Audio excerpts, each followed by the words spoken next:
Hello everyone, welcome to Kaizen Minds Academy. Improve daily, achieve greatly.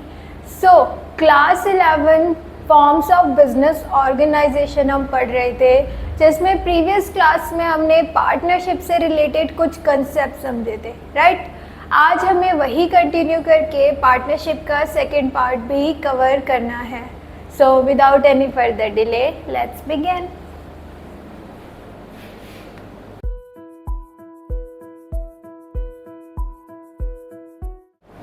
Okay, देखो बेटा, सबसे पहले हम समझते हैं टाइप्स ऑफ पार्टनर्स। तो एक पार्टनरशिप फर्म में ब्रॉडली 5 टाइप के पार्टनर आपको देखने को मिलते हैं। एक्टिव पार्टनर, स्लीपिंग और dormant partner, secret partner, nominal and partner by estoppel.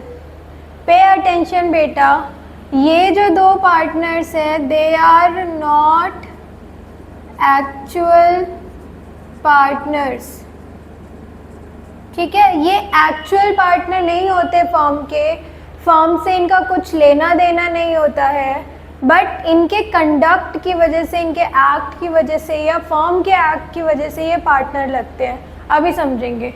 तो सबसे पहले एक्टिव पार्टनर। एक्टिव पार्टनर वो पार्टनर होता है फर्म का जो फर्म के सारी एक्टिविटीज़ कर रहा होता है, फर्म के day to day business operations को संभाल रहा होता है, जो एक्चुअल में फर्म में दिख रहा होता है वो एक्टिव पार्टनर होता है, ठीक है। एक्टिव पार्टनर कैपिटल कंट्रीब्यूट करता है, बिजनेस के मैनेजमेंट में पार्टिसिपेट करता है, बिजनेस से रिलेटेड सारे डिसीजन लेने में पार्टिसिपेट करता है, प्रॉफिट और लॉसेस में इसका शेयर होता है और इसकी लायबिलिटी अनलिमिटेड होती है, ठीक है। Till two the assets of his own, मतलब उसके पर्सनल एसेट्स तक की लायबिलिटी होती है उसकी। उसके बाद आता है स्लीपिंग और डॉर्मेंट पार्टनर। ये भी एक्चुअल पार्टनर होता है फर्म का, बट ये किसी भी मैनेजमेंट में, किसी भी काम में पार्ट नहीं लेता। ये वो पार्टनर होता है जिसने पैसे लगा दिए होते हैं फर्म में, बस, ठीक है।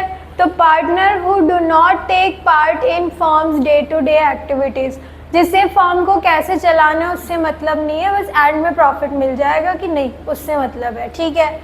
तो ये भी कैपिटल कंट्रीब्यूट करता है, बिजनेस के मैनेजमेंट में इसका कुछ लेना देना नहीं है, कोई डिसीजन मेकिंग कहीं इसको कोई मतलब ही नहीं है, ठीक है। बट प्रॉफिट और लॉसेस में ये पार्टनर होगा, प्रॉफिट और लॉसेस शेयर करेगा और इसकी भी लायबिलिटी अनलिमिटेड होगी, unlimited liability to the creditors of the firm. मतलब बाहर वालों का पैसा चुकाने के लिए इसे अगर घर से पैसा लाना पड़े तो घर से भी लेकर आएगा, ठीक है। उसके बाद है सीक्रेट पार्टनर। ये वो पार्टनर होता है जो एक्चुअल पार्टनर है फर्म का, बट पब्लिक को उसकी नॉलेज नहीं है। जैसे this institute, let's take an example. एक मैं हूँ, एक मेरी फ्रेंड है और एक और मेरी फ्रेंड है जिसके बारे में किसी को नहीं पता। She is secretly helping this firm, she is the secret partner, she is investing money, she is taking decisions regarding this firm, but public does not know about it, ठीक है। तो इस टाइप के पार्टनर को secret partner कहते हैं। Capital contribute करता है, मैनेजमेंट में पार्ट नहीं लेता, की लेता है, let me check.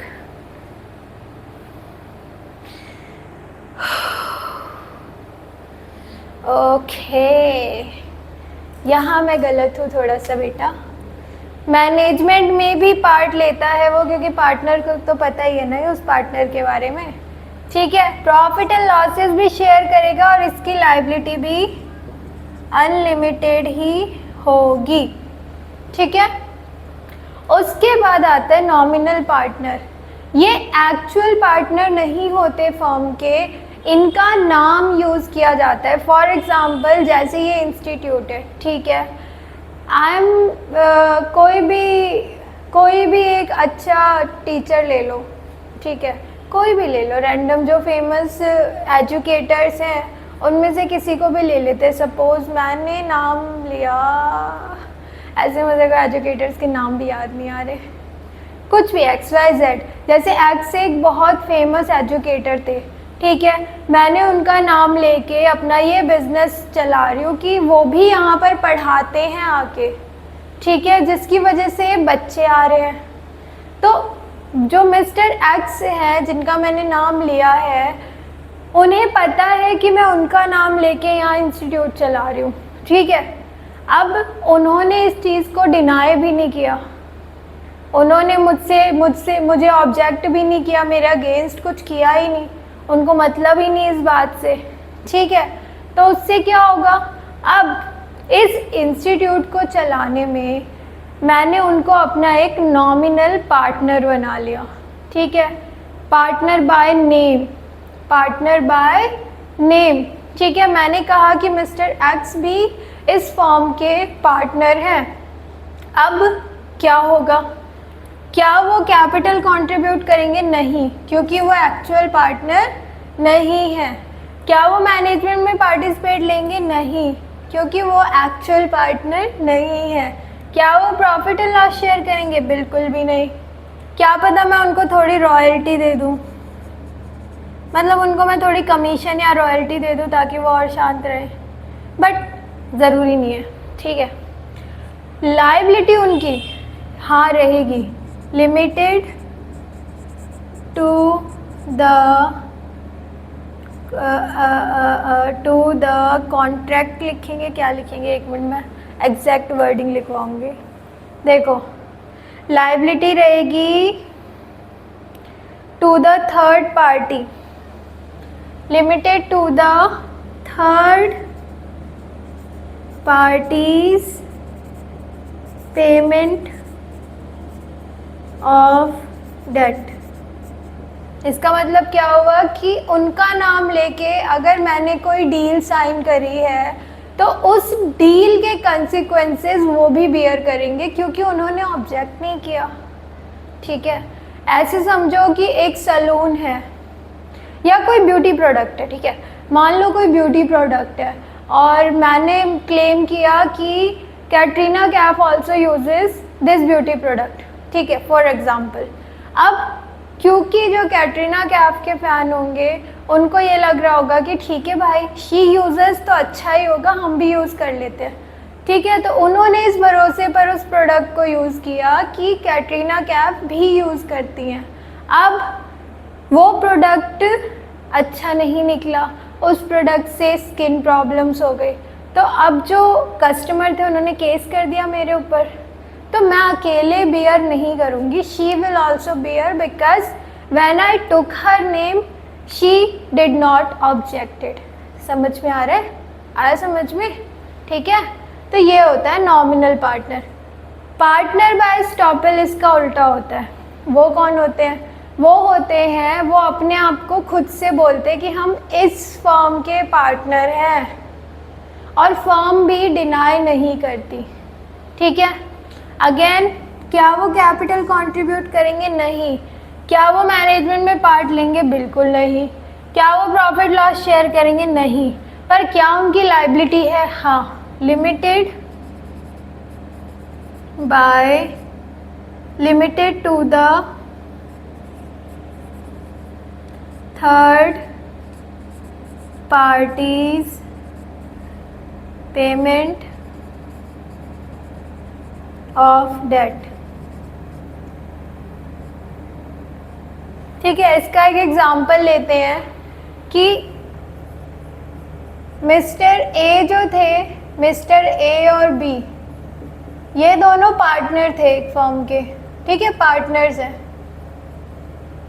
Mister A का एक फ्रेंड था जिसका नाम था मिस्टर जी, ठीक है। ये बहुत फेमस पर्सनालिटी था, या ऐसे समझो फेमस पर्सनालिटी छोड़ो, फ्रेंड भी नहीं था, इस फर्म का मैनेजर था मिस्टर जी, ठीक है। तो पार्टनर्स जब थर्ड पार्टी के पास डील करने जा रहे थे तो इन्होंने कहा कि मैनेजर तुम भी चल लो हमारे साथ। अब डील तो पार्टनर्स को करनी है ना यहाँ बैठ के इस पार्टी के साथ, बट ये मैनेजर भी उसमें एक्ट ऐसे कर रहा था जैसे ये भी पार्टनर है, ठीक है। ये भी डील में पूरा अपना एक्टिव कंट्रीब्यूशन दे रहा था, अपने सजेशंस दे रहा था। He was acting like a partner, ठीक है। और ए और बी ने मना भी नहीं किया, मतलब फर्म ने डिनाई भी नहीं किया। अब जो ये पार्टी थी इसने इसकी बात में आकर, मैनेजर की बात में आकर फर्म के साथ डील कर ली, ठीक है। उन्हें लगा भाई ये भी पार्टनर है, तो अब इसकी वजह से जो डील हुई है उसके कॉन्सिक्वेंसेस पार्टनर्स तो बियर करेंगे ही, बट ये भी बियर करेगा, ठीक है। तो लाइबिलिटी जो ये नॉमिनल पार्टनर्स की जो लाइबिलिटी होती है ना, उनकी ज़ुबान की लाइबिलिटी होती है। इफ़ अगर नॉमिनल पार्टनर ने डिनाई नहीं किया, ही इज़ लाइबल। अगर पार्टनर बाय एस्टॉपल के केस में फर्म ने डिनाई नहीं किया तो भी वो पार्टनर लाइबल है, फर्म तो है ही ठीक है। अगर कोई भी कुछ भी कंसिक्वेंसेस होंगे, फर्म अगर डेट में होगी, डूब रही होगी, तो फर्म को तो पे करना ही पड़ेगा ना, पे बैक, ठीक है। पार्टनर्स को तो अपनी लाइबिलिटी फुलफिल करनी ही पड़ेगी, बट ये लोग भी करेंगे, ठीक है। इसीलिए सोच समझ के बोलना चाहिए। So these are the types of partners.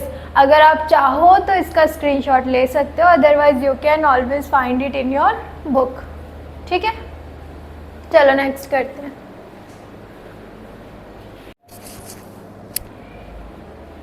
Okay बेटा, अब देखो पार्टनरशिप कितने टाइप की होती है। तो पार्टनरशिप को हम दो बेसिस पे डिवाइड करते हैं, on the basis of duration and liability. Duration के बेसिस पे पार्टनरशिप एट विल, ठीक है। पार्टनरशिप एट विल मतलब पार्टनर्स विल मतलब जब पार्टनर चाहे तब ये पार्टनरशिप ख़त्म हो सकती है। इसमें देखो क्या लिखा है, partnership formed at the will of partners is called partnership will and it can continue as long as the partners want and gets terminated when any partners gives the notice of withdrawal from partnership to the firm, ठीक है।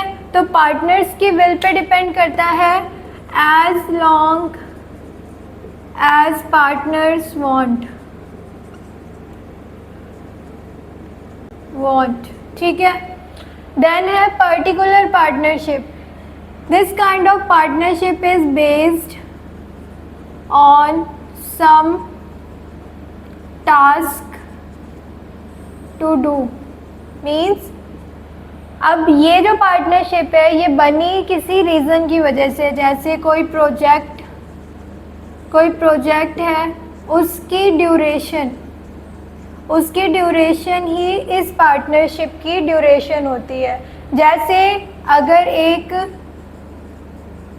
Hotel बनाने का hotel project है जो कि complete होगा इन 5 years, तो partnership भी 5 साल की होगी, ठीक है। अब ये जो पार्टनरशिप होती है, पर्टिकुलर पार्टनरशिप, इसकी ड्यूरेशन या काम जो पहले हो जाए तभी ये पार्टनरशिप टर्मिनेट हो जाती है, ठीक है।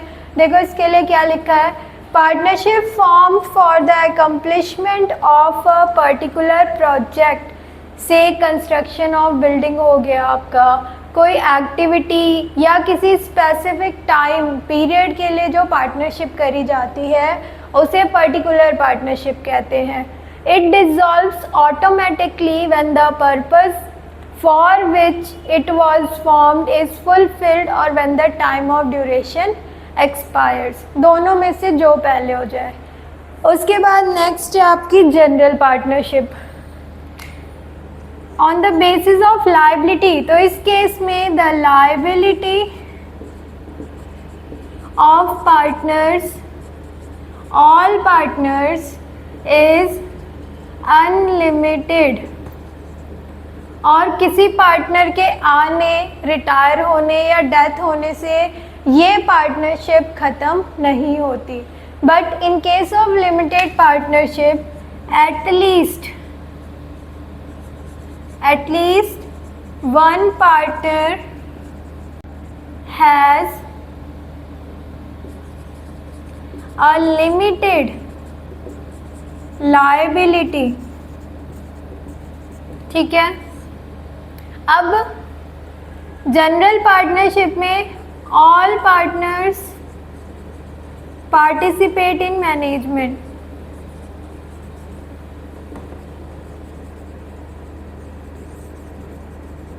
ठीक है, और रजिस्ट्रेशन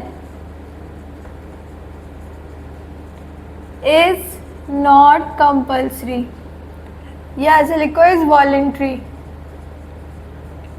आप चाहो तो इस पार्टनरशिप फॉर्म को रजिस्टर करा सकते हो। ठीक है, एंड चलो ये 3 पॉइंट याद रखो। और लिमिटेड पार्टनरशिप में क्या है, एटलीस्ट एक पार्टनर की लाइबिलिटी लिमिटेड होनी चाहिए। Limited liability partner can not take part in management. Management में पार्ट नहीं लेता। Registration is compulsory. इस टाइप की पार्टनरशिप फर्म का रजिस्ट्रेशन कंपल्सरी होता है। एंड एक और बात, the act of limited partner does not bind the other partners.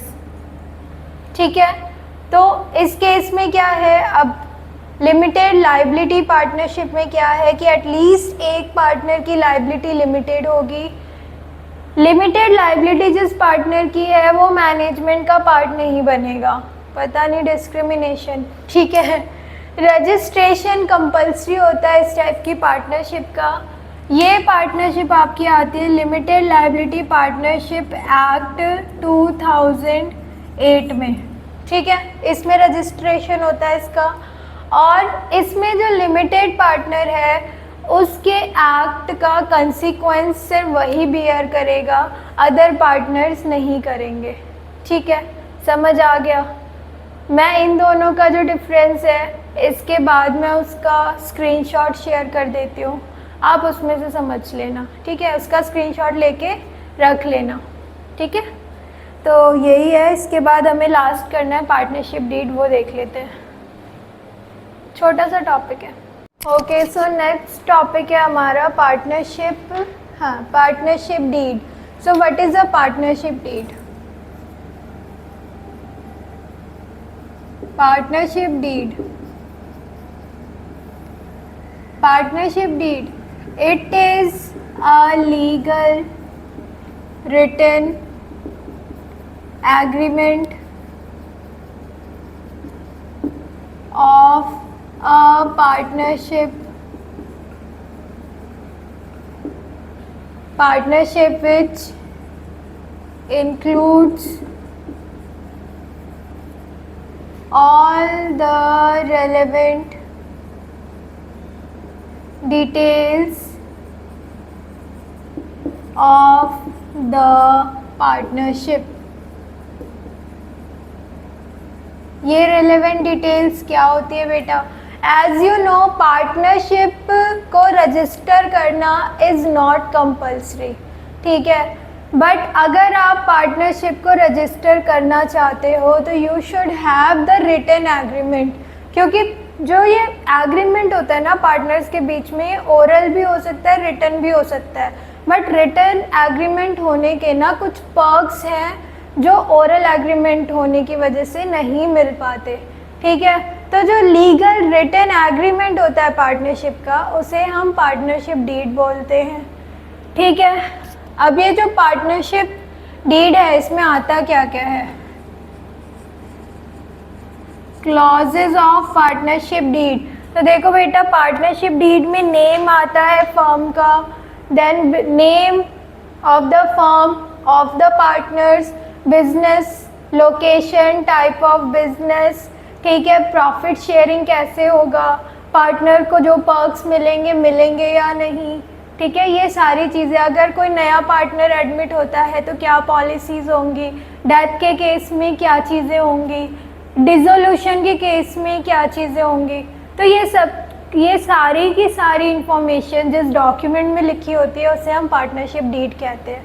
देखो यहाँ पे डिटेल में लिखे भी हुए हैं clauses, name of the firm, nature of business and location, duration of business, capital contribution, ठीक है, हर पार्टनर ने कितना कैपिटल दिया है, then profit and losses sharing ratio ज़रूरी है, ठीक है, पता होना चाहिए किस पार्टनर को कितना मिलेगा। अगर नहीं मेंशन है तो इक्वल डिस्ट्रीब्यूट होता है प्रॉफिट, ठीक है। Duties and obligation of partner, कि पार्टनर की क्या क्या रिस्पॉन्सिबिलिटीज़ है, क्या क्या उसे करना है। Then salaries and withdrawal of partner, कि अगर पार्टनर को सैलरी मिलती है या पार्टनर ड्राइंग्स करते हैं तो उस केस में क्या होगा। उसके बाद एडमिशन, रिटायरमेंट, या अगर किसी पार्टनर को निकाल देते हैं, ठीक है, तो उस केस में क्या चीज़ें होंगी। Interest on capital, interest on drawings, procedure for dissolution of firm, की फर्म अगर बंद कर रहे हैं तो प्रोसेस क्या होगा, ठीक है। Preparation of accounts and their auditing, ठीक है, कि इस फर्म की ऑडिटिंग कैसे करवानी है। और मेथड ऑफ सॉल्विंग डिस्प्यूट, हमने पढ़ा था ना कॉन्फ्लिक्ट अराइज हो सकते हैं, तो उन कॉन्फ्लिक्ट्स को कैसे सॉल्व किया जाएगा। तो इस टाइप की सारी डिटेल पार्टनरशिप डीड में होती है, ठीक है। उसके बाद है रजिस्ट्रेशन ऑफ पार्टनरशिप फर्म।